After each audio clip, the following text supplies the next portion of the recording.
leading the alliance.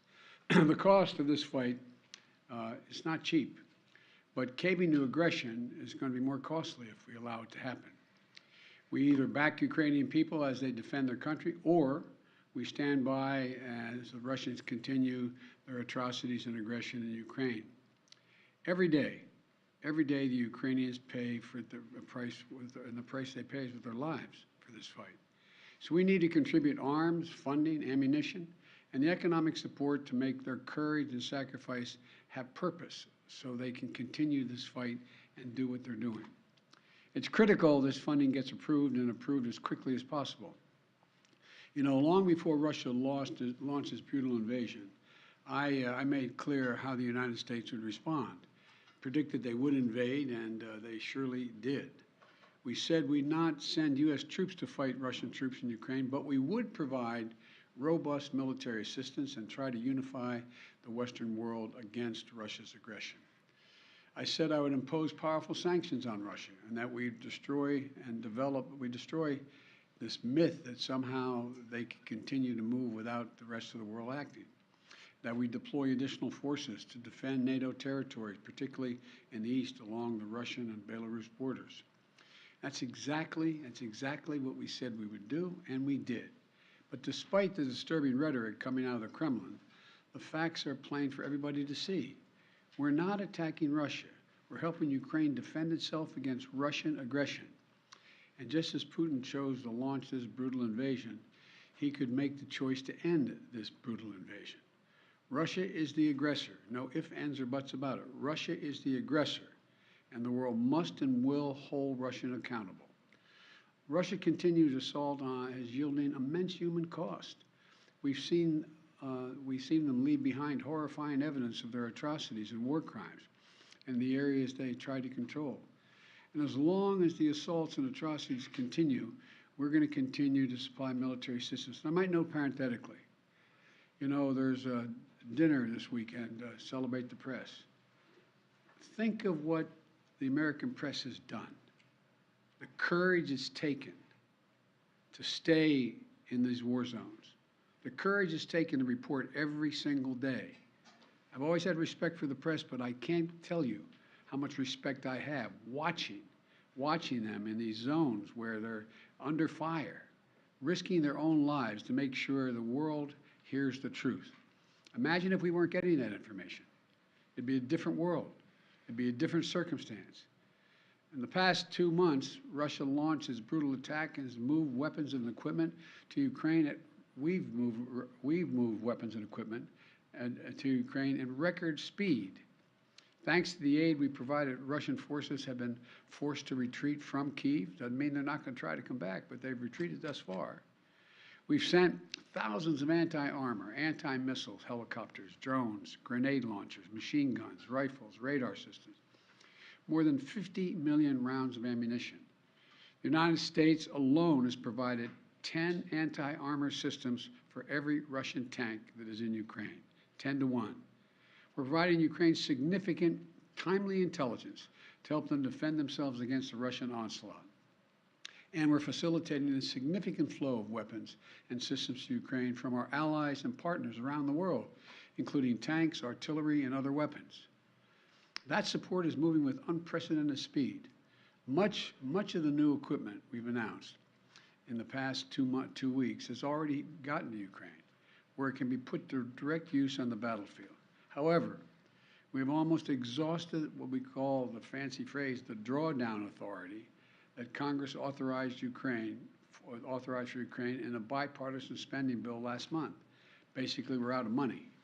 And so that's why today, in order to sustain Ukraine as it continues to fight, I'm sending Congress a supplemental budget request. It's going to keep weapons and ammunition flowing without interruption to the brave Ukrainian fighters and continue delivering economic and humanitarian assistance to the Ukrainian people. This so-called supplemental funding addresses the needs of the Ukrainian military during the critical weeks and months ahead. And it begins the transition to longer-term security assistance that's going to help Ukraine deter and continue to defend against Russian aggression. This assistance would provide even more artillery, armored vehicles, anti-armored systems, anti-air capabilities that have been used so effectively thus far in the battlefield by the Ukrainian warriors. You know, and it's going to deliver much-needed humanitarian assistance as well as food, water, medicine, shelter, and other aid to Ukrainians displaced by Russia's war, and provide aid for those seeking refuge in other countries from Ukraine. It's also going to help schools and hospitals open. It's going to allow pensions and social support to be paid to the Ukrainian people so they have something in their pocket. It's also going to provide critical resources to address food shortages around the globe. Ukraine was one of the world's largest agricultural producers. It typically grows 10% of all the wheat that's shipped around the world. Putin has asserted sanctions are blocking food from Ukraine and Russia getting on the market, the sanctions we've imposed on Russia. Simply not true. Putin's war, not sanctions, are impacting the harvest of food and disrupting the movement of that food by land and sea to nations around the globe that need it. This funding is going to help ease rising food prices at home as well and abroad caused by Russia's war in Ukraine. It's going to help support American farmers produce more crops like wheat and oilseed, which is good for rural America, good for the American consumer, and good for the world. And this supplemental request will use the Defense Production Act to expand domestic production and the reserve of critical materials like nickel and lithium that have been disrupted by Putin's war in Ukraine and that are necessary to make everything from defense systems to automobiles. And I hope Congress will move on this funding quickly. I believe they will. I want to thank Congress, Democrats and Republicans, for their support of the people of Ukraine. And next week, I will be in Alabama to visit Lockheed Martin plant that manufactures the Javelin anti-tank missile we've been sending to Ukraine, and to thank the American workers, thank them for producing the weapons that help stop Russia's advances in Ukrainian cities like Kyiv. Their hard work has played a critical role in ensuring Putin's strategic failure in Ukraine, and they should know that we know it. In addition to this supplemental funding, I'm also sending to Congress a comprehensive package that will enhance our underlying effort to accommodate the Russian oligarchs and make sure we take their ill-begotten gains. We're going to accommodate them. We're going to seize their yachts, their luxury homes, and other ill-begotten gains of Putin's kleptocracy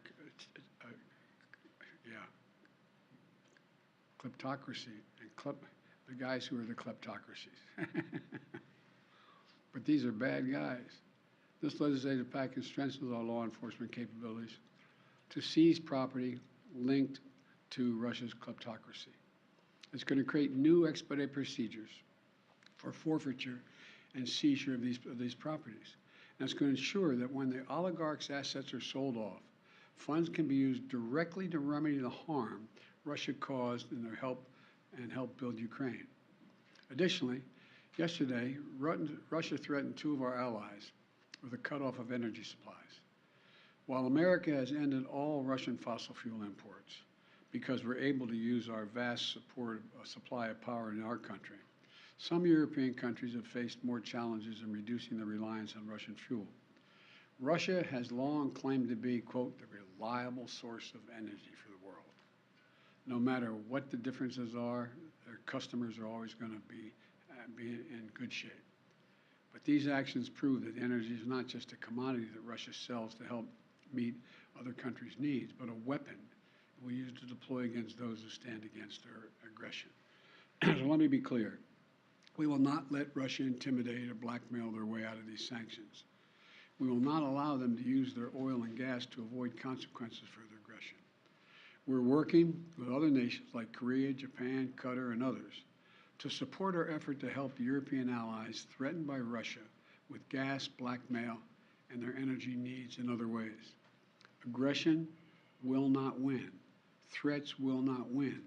This is just another reminder of the imperative for Europe and the world to move more and more of our power needs to clean energy. In the United States, we're doing that right now.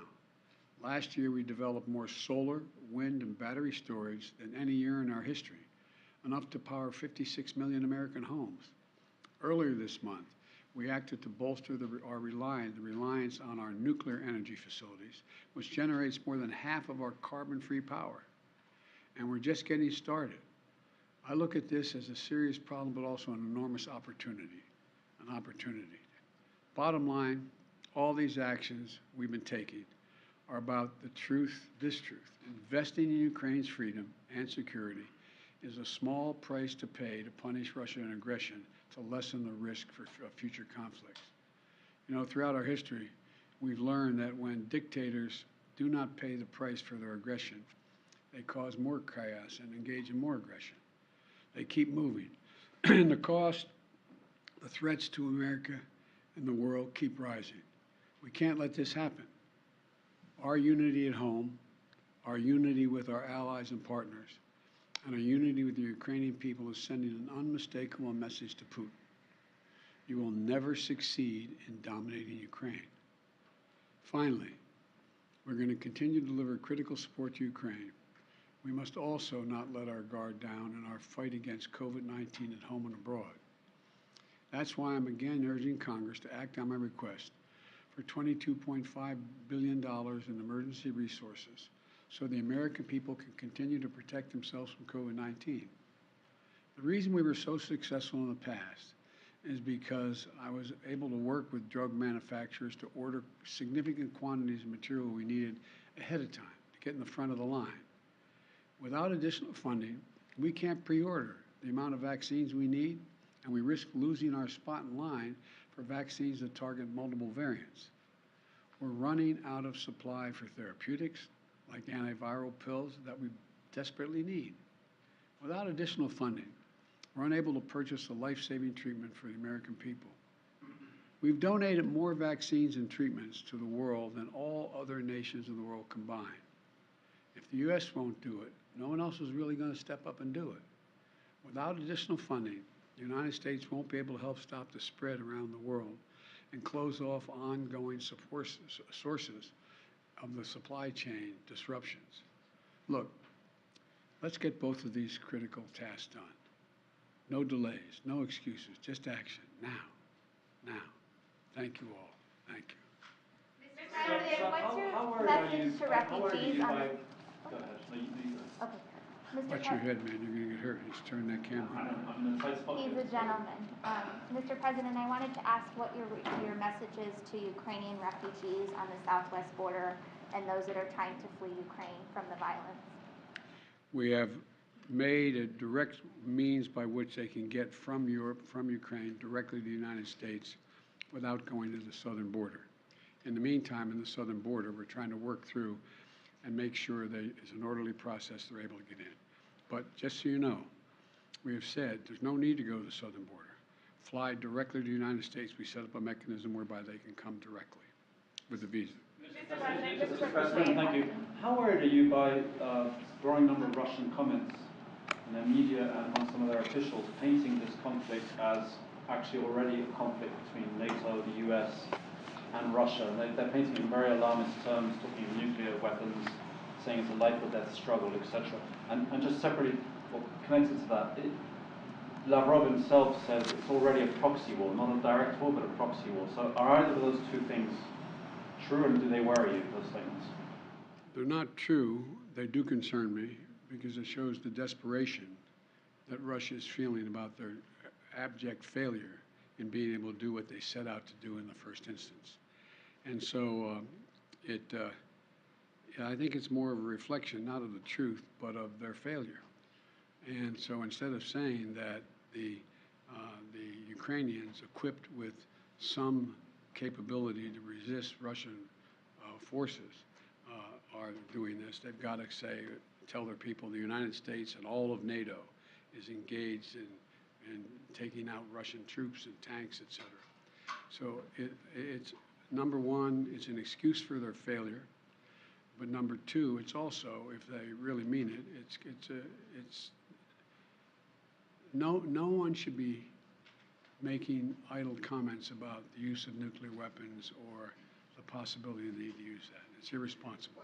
Mr. President, on that, Mr. President, Mr. President, back on the border, Title 42, a number of your Democratic friends are pressuring the White House to maintain that policy. Can you give us a straight answer whether you're going to heed that request or you're going to get rid of it? I can give you a straight answer. We had proposed to eliminate that policy by the end of May. The court has said we can't so far, and what the court says we're going to do. The court could come along and say we cannot do that, and that's it. Mr. President, you say that this is not a proxy war, but Russia clearly disagrees. They say that war means war. So how concerned are you that they may start to act accordingly, even if you disagree? We are prepared for whatever they do. What options do you have to ensure Poland and Bulgaria have sufficient supplies of gas? First of all, as you know, Poland has indicated they have significant reserves of gas that they have planned for, as does, not as much, but as does Bulgaria. And we have worked with our allies from Japan on to say that we may divert our sale of the natural gas that we're sending to those countries and divert it directly to Poland and Bulgaria. So that's as much as I can tell you right now. Sir, how concerned are you about a recession, given the GDP report today showed a contraction of 1.4% in the fourth quarter? Well, I'm not concerned about a recession. And, I mean, you're always concerned about a recession, but the GDP, fell to 1.4%. But here's the deal. We're also had last quarter consumer spending and business investment and residential investment increased at significant rates, both for leisure as well as hard products, number one. Number two, unemployment is the lowest rate since 1970. A record 4.5 million businesses were created last year. We're in a situation where we have a very different view than Senator Scott of Republicans that want to raise taxes on the middle-class families and want to include half the small business owners in that. So I think what you're seeing is enormous growth in the country that was affected by everything from COVID and the COVID blockages that occurred along the way. Now, you always have to take a look, and no one is predicting a recession now. Some are predicting there may be a recession in 2023. I'm concerned about it, but I know one thing, that if our Republican friends are really interested in doing something about dealing with the economic growth, and they should help us continue to lower the deficit, which we've done last year with $350 billion. They should be willing to work with us to have a tax code that is actually one that works and everybody pays their fair share. And they should be in a position where you shouldn't be raising taxes on middle-class folks. You should be raising taxes on people who everyone acknowledges that the vast majority of Republicans aren't paying their fair share. I've said it 100 times. You have, 50 major corporations of the Fortune 500 companies made $40 billion last year, didn't pay a single penny. No one under our proposal, making their $400,000 a year, will see a penny in their taxes go up, not one penny. Mr. President, about tying COVID aid to Ukraine aid. Do you think COVID aid and Ukraine aid should be tied together in legislation? Well, I don't care how they do it. I'm sending them both up. I mean, they can do it separately or together, but we need them both.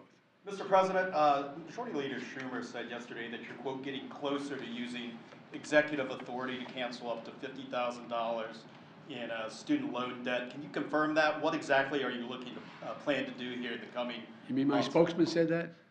Majority Leader Schumer. Look, number one, first thing we did was reform the system that was in place that didn't work for anybody, that allowed people to write off debt if they engaged in public service.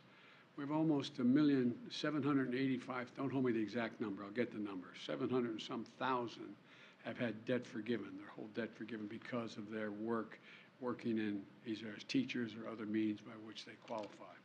And we continue to make that easier. Secondly, I am considering dealing with some debt reduction. I am not considering $50,000 debt reduction, but I'm in the process of taking a hard look at whether or not there will be additional debt forgiveness, and I'll have an answer on that in the next couple weeks. How high are you looking at? Thank you. Thank you, guys. Thank you Thank very you, much. guys. Thank you. Thank you, Thanks, Mr. sir. President. Appreciate it.